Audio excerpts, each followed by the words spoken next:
Hi guys, welcome back to my channel and welcome to my second video all about this Dexcom that I have been trying. I've been trying the Dexcom G6 for a month now on their month trial starter pack. I did film my first impressions and unboxing and application video, so go and check that one out if you want to see all of that and an explanation as to why I am trialing the Dexcom for a month.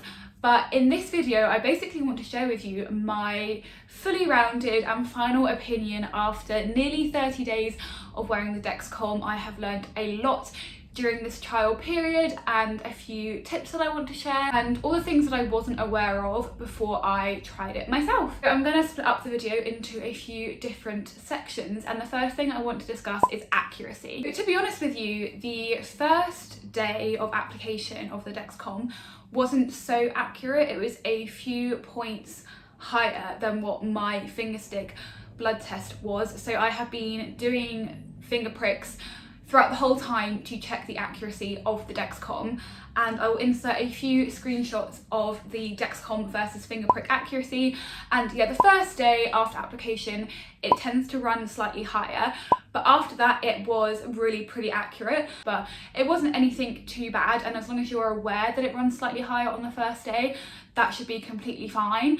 Like I said, the rest of the time it has been really accurate. The only thing I will say is the arrows that show where your blood sugar is trending have tended to be a bit off for me, so especially on the arm side. Normally, so you can have it on your stomach or on your arms. I did 2 on my stomach because normally I have my Libra on my arms, so I wanted to try a couple in a different kind of place. And then I've got 1 now on the back of my arms, and this one on the back of my arm, the arrows haven't been as accurate, so they tend to be more extreme than what they actually are. So I had one where it had a direct arrow going up, I was 9 point something, and I did correction based off of that, and then I ended up going hypo. Now obviously you can't always blame like the arrows on that. There are loads of factors that go into increasing and reducing our blood sugar, but I did find I had a few blood sugar swings where I corrected based on the arrows that the Dexcom was telling me, and it wasn't exactly correct. But like I said, the stomach sites have been a lot more accurate, I found, than the back of my arm. And now I want to discuss a bit about the application. Obviously in my video where I actually applied it, I did kind of a live first experience of applying the Dexcom, but now I've applied it 3 times. I will say it is really easy, pretty quick, mostly painless. In fact, I will say it is completely painless, but you do notice it going in, so it doesn't hurt at all. You just can feel it, as if someone poked you really hard, but in a really tiny, like needle-sized area. My only kind of cons of the application are that it produces a lot of waste, and as someone who is trying to reduce my carbon and environmental footprint, that does really bother me. Every time I have applied it, it's really bothered me, the amount of waste, and especially the unrecyclable waste. And also Dexcom do not provide a alcohol swab to clean your injection site with. So if you are getting a Dexcom and you don't have any, you will need to pick up some kind of alcohol swab or way to clean your application site, because you have to apply it, obviously, you have to clean it before applying a new sensor. So just bear that in mind. The fact that all you do is put it on your skin and then press a button is actually really nice, because you feel a bit less involved. You feel like you can't really go wrong. You're literally just placing it and pushing a button. The only thing you can do wrong is if you place it somewhere that isn't the best position for you to place it in. You feel detached from the process, and like the machine is doing everything for you basically. In terms of the sensor staying on, I've seen a lot of people online having problems with it falling off, but I haven't found this at all. So the first stomach site I did was perfect. The tape didn't even peel away the edges or anything, it stayed on the whole time. The second stomach site I did, I don't think I did it in the best place. So I had it kind of like here, and obviously that was kind of stupid, because not only is it where all of my leggings sit, so when I'm in the gym it was being constantly rubbed on, but also it's kind of where if I bend over, it's kind of where my stomach like folds in, and so I did find that the tape peeled off quite a lot. And again, I'll insert a little picture that I took of it kind of coming off towards the end of the 10 days, but it didn't fall off, so that was fine. I was scared it would fall off, but it didn't. But all I would say about that is that you just need to be careful as to where you place it. I would go either slightly above or slightly below the waistband. But even like, so mine on this side, that was the good side, was below my waistband, and I thought the like stretchy tight material of leggings would rub on it and rub it off, but it didn't at all. It stayed completely fine. I didn't even notice it. I was doing hip thrusts in the gym and it didn't bash it at all or anything.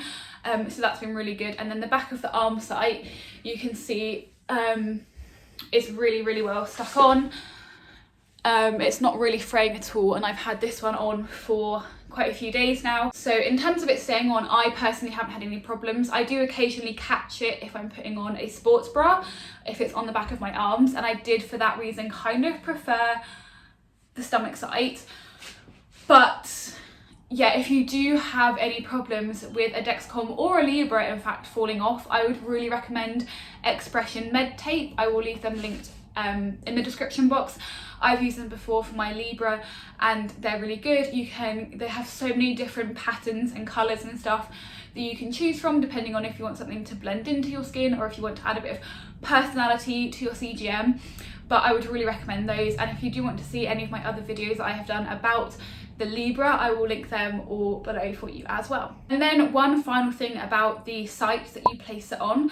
I preferred, like I mentioned, I preferred the stomach sites in terms of I didn't notice them at all. I never caught them on any clothing, whereas this can sometimes catch if you're putting on like a sports bra or a bra, and I just didn't notice it.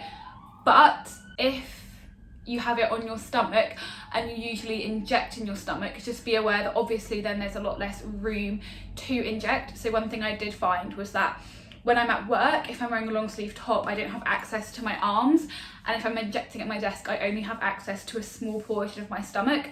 And then if my Dexcom is there on one side, I only have then a small bit to use for the rest of the day. So that is just one thing to be aware of if you, like me, do a lot of injections every day. Okay, so now I want to discuss a bit about the apps and how they work and the ease of use. So one thing that I wasn't aware of before getting a Dexcom is that you actually have two apps, and I'm going to show you mine. So you can see here there's the Dexcom app and the Clarity app. Now the Dexcom app is the app that shows you your blood sugar reading and sends you the alerts, and I'm going to discuss those alarms and alerts very shortly, but I'm just going to start with talking about the apps. I am going to show you my Dexcom graph, but please don't judge me. I mentioned in my last video that I'm currently having some thyroid problems, which until they are sorted out is making my diabetes very tricky to manage, and so my graphs are not very good right now. So yeah, just bear with. But so this is what it looks like. I'm so happy it's actually going well right now. So that shows you the last 3 hours, but you can turn it on its side and then you can have it as the last hour, 3 hours, 6 hours, 12 hours, 24 hours.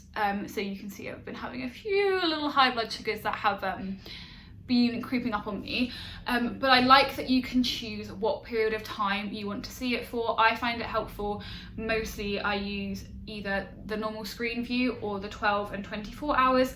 The other three I don't really use, obviously. So you have the graph height, you can choose whether you want it to go up to 22.2 or you can make it 16.6 depending on where you want your range to be. I personally have mine on 22.2. I don't expect it to go that high, I hope I don't go that high, but I just like the way that it looks visually for me. It's quite like nice in that if you go really high, it doesn't actually go up that high, if that makes sense. So it's a bit like nicer to look at. And you can also calibrate this with Apple Health if that's something that you want to use, and I think that is how you would then get the app, get your blood sugar on a Apple Watch if you had one. Again, that is a pro of a Dexcom that I cannot talk too much about because I sadly don't have an Apple Watch, but I do believe if you calibrate with Apple Health and then get your Apple Watch, that is how you can get your blood sugar on your wrist, which I think would be awesome. And then if you go here onto events, you can log different things. So you can log your fast-acting insulin, long-acting insulin, carbs, exercise, or if you go on to health, you can log things like illness, stress, feeling high, feeling low, your period, and alcohol. and that I haven't actually personally used because I don't really have the time to log all of this stuff. But that can be so helpful if you are finding, for example, that you're always having a low blood sugar at a certain time every day or every weekday. You can look back and see all the different factors that you've logged and find causes and triggers for different patterns in your blood sugar and then help to address them. And that, I think, is so helpful and a really great feature on the Dexcom app. And then you have the Clarity app, and this is where you get all of your data and all of your trends. So you can set your own target range as to where you want your blood sugar to sit. Mine personally is between 4 and 8.5. That's just what works for me, and I was previously on between 4 and 9, and after my thyroid issues have been sorting out, I'd like to move it down to between 4 and 8, but again, it's all personal. It depends where you are with your own diabetes management. On the display of your graphs, you can see for the last 2, 7, 14, 30 and 90 days, so you can kind of see long-term trends and also see how well you're doing for the last week or the last 2 days. So what it shows you in your analytics on the Clarity app is your average glucose. It then also shows you your estimated HbA1c as well as your standard deviation. Now this figure is really important. So that's basically how much your blood sugars fluctuate over a given day, week, month, 3 months. And that is such an important figure alongside HbA1c because it shows you if you're, for example, if you have a really good HbA1c, but you are just going up and down and up and down and up and down, HbA1c might just be lower because of all of those hypos, but actually your diabetes isn't possibly managed as well as that HbA1c might suggest. And the thing that is going to prevent long-term complications of diabetes is having a stable lower blood sugar. So if you have a low HbA1c and a high standard deviation, it means that actually you're fluctuating quite a lot and you need to work on reducing those fluctuations. Whereas if your standard deviation is low as well, it means not only is your blood sugar lower, still in a healthy range, it also means it's not fluctuating very much, and that is the optimum for having long-term good health with diabetes. And then another figure that kind of shows you the same thing, which is what a lot of diabetics will look at, is their time in range, and that is these bars here. So the green is the percentage of time that you spend within your target range. So the amount of time that I am between 4 and 8.5, and then it has the percent that you're high, very high, low, and very low. And I'm at 71% at the moment, and I'm 24% high, like I said, because of these thyroid issues I have been having, which I discussed in my last video, and I'm hoping to reduce that as soon as this all gets sorted. And then one feature on the Dexcom that I was completely unaware of before I got it, but I've actually been really impressed with, is down here it says patterns. Now I don't have any, but a couple of days ago I did, and it basically tells you any patterns that it is registering over that week or 2 weeks. So for example, a few weeks ago I had it saying highs at night and lows early evening, and that's actually really helpful. Instead of having to look at all of the graphs and do the analysis yourself, the app literally tells you where you are potentially slipping up and then shows you the areas that you can work on to improve, and then you can create a plan based on that. So for example, if it says high overnight, I would then increase my overnight Levemir. So having that patterns feature is super helpful. I'm not going to go into all of the data and analytics that the Clarity app provides because it is a lot of information. One thing that's really cool is you can go click on reports, and then there are loads of different reports that you can generate, and then let's just say you click view report, it then creates a full-on report of your blood sugar over whatever period of time you've done it for, so the last 7 days or 2 weeks, and it's exactly like what you would see if you went to see your diabetes team in hospital. It provides you with so many stats, so all of the stats that are normally in just the normal app interface, but it also tells you which day was your best day in terms of your time in range. Okay, mine's downloaded, so look, it gives you so much information in this report that literally took what, 30 seconds to download.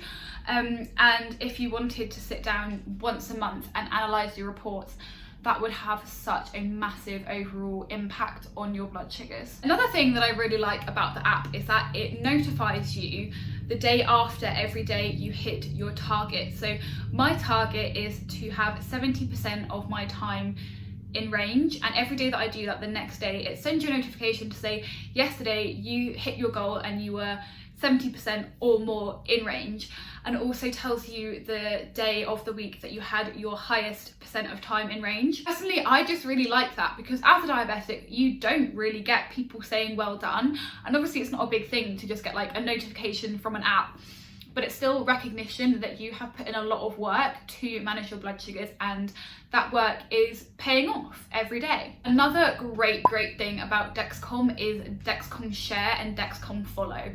So your family members or friends can download Dexcom Follow, and then you can allow them to see your blood sugars and your graphs, and they will also get sent alarms when you go high or low. I think this is fantastic for parents of type 1 diabetics, because it takes out a lot of the worry about your child's blood sugars, because you can have it on your phone no matter where they are.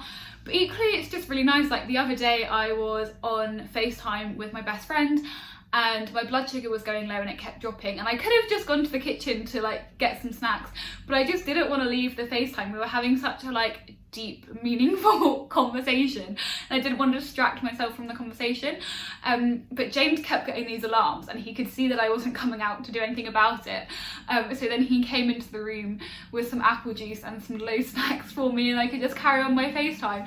So it definitely has its pros, and I think that is a real game changer for family members of type 1 diabetics who worry about them. And then the last thing I want to discuss is the alarms, and I feel like this is the reason why most people get a Dexcom in the first place.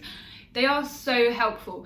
So you essentially set your range as to when you want to be alarmed, as to when you're going high or low, and you can also opt to have the fast rising and fast falling alarms.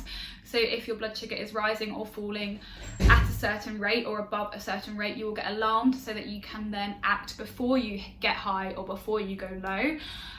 There's also an urgent low soon alarm, which is if it is predicted that your blood sugar will be 3.1 or below within the next 20 minutes, it will alarm you.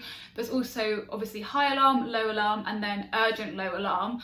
And you can have them turned on or off, whatever you want. You can't turn off the urgent low alarm, and you can't turn off the Dexcom failure alarms, because obviously if it's not working it needs to let you know.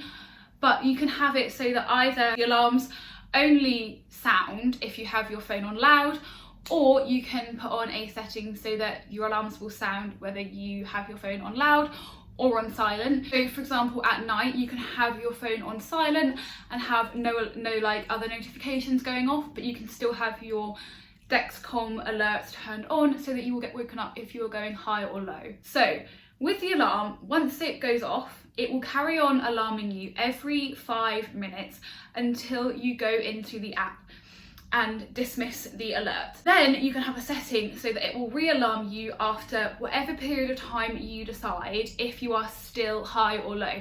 So for example, for my high alerts, I have it so that during the day, it will alarm me an hour later if I am still high. So you can get the initial alarm that you're high, you can correct your blood sugar and turn the alarms off, but then you can completely forget about it, and then in an hour, if that correction dose wasn't enough, you will then get another alarm to say that you're still high.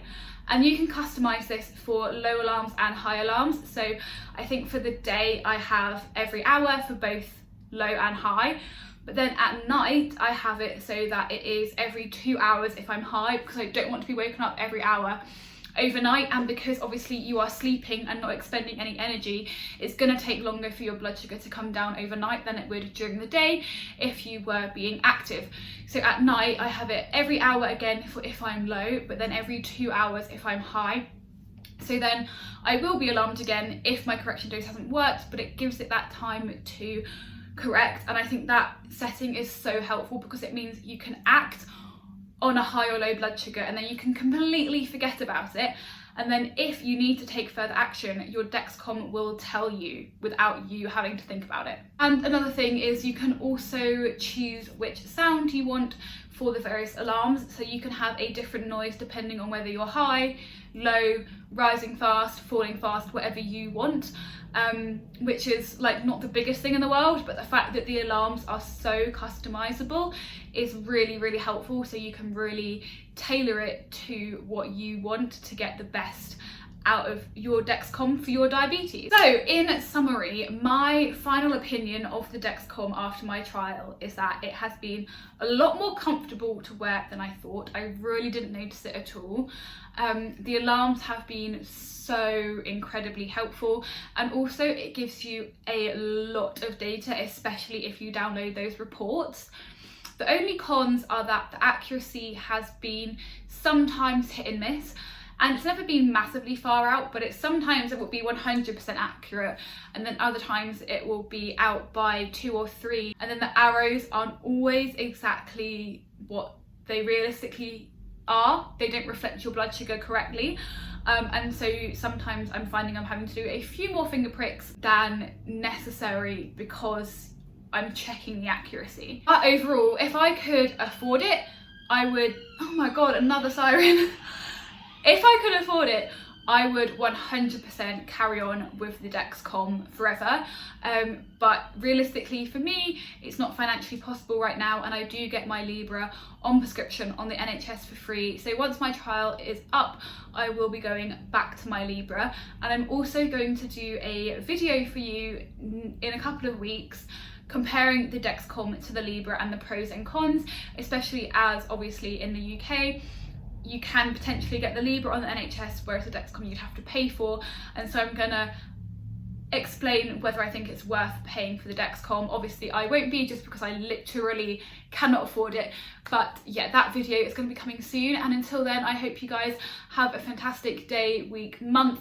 I hope that your 2021 is going to be everything that you hope it's going to be, and not like 2020. And I will see you in the next one. Bye.